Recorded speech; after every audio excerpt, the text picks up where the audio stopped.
Telugu producer Vijay தான் வந்து இருக்கிறது பெஸ்ட் தமிழன் நம்பர் 1ன்றாங்க. நீங்க ரெண்டு ஆளுமே கூட ஒர்க் பண்ணிருக்கீங்க.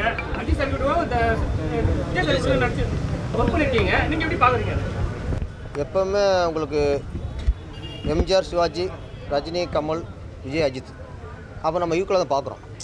அந்த ஒரு ஆளுக்கு ஈக்குவல் வந்தால் தான் அந்த தரசில் வைப்பாங்க. இப்போ விஜய்க்கு வேறு ஹீரோ வைக்க மாட்டேங்கிறாங்க, விஜய், அஜித் தானே வைக்கிறாங்க.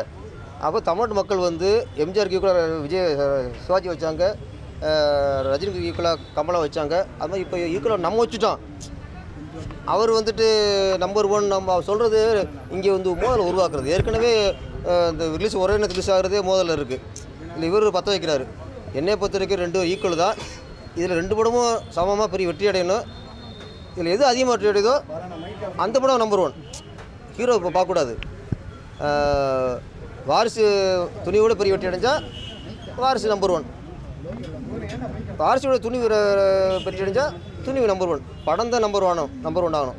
ஹீரோக்குள்ளே இப்போ சமம் தான்.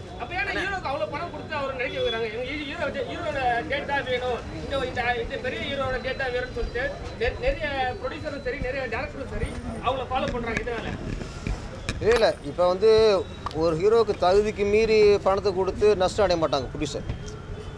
அவங்க என்னென்னா இந்த ஹீரோவுக்கு ஒரு 3 நாள் ஓப்பனிங் எவ்வளோ வருது, அந்த 3 நாள் ஓப்பனிங் காசு சம்பளம் கொடுக்க ரெடியாக இருக்காங்க. அதுக்கப்புறம் வரதான் லாபம் தான். அப்போ அந்த கணக்கு பார்க்குறாங்க. இவருக்கு எவ்வளோ ஓப்பனிங், இந்த ஹீரோக்கு எவ்வளோ ஓப்பனிங்.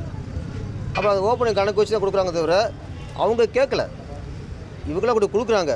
அப்புறம் ஹீரோ வந்து சம்பளம் வாங்குறாங்கங்கிறது அது வந்து நம்ம டோட்டலாக அவங்களுக்கு பழி சுமத்துறது.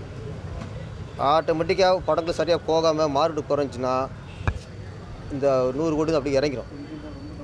வசூல் வர வர வர அது ஏறிட்டே இருக்கும். என்ன இன்றைக்கி முழுக்க ஹீரோக்கள் கையில் படம் போச்சு. ஒரு படம் வெற்றி தோல்விக்கு இன்றைக்கி வந்து ஹீரோக்கள் ரொம்ப பொறுப்பாகிறாங்க. அதனால் கொஞ்சம் கதை தேர்வு, ஏன்னா 5 கோடி 10 கோடி இல்லை, 100-150 கோடி. அப்போ பெரும் பொறுப்பு ஹீரோக்கள் இருக்குது. அவங்க நடித்தோம், கதையை கேட்டோம், செல் பண்ணோம், நடித்தோம், பணம் இருக்கக்கூடாது. பின்னாடி ரிலீஸ் ஆனதுக்கப்புறம் இது என்ன வசூல், என்ன இது ப்ரொடியூசர் வந்து இதில் லாபம் கிடைச்சிதா, ப்ரொடியூசருக்குள்ள நஷ்டமாச்சா, இதையும் மைண்டில் வச்சாங்கன்னா இன்னும் நல்லாயிருக்கும்.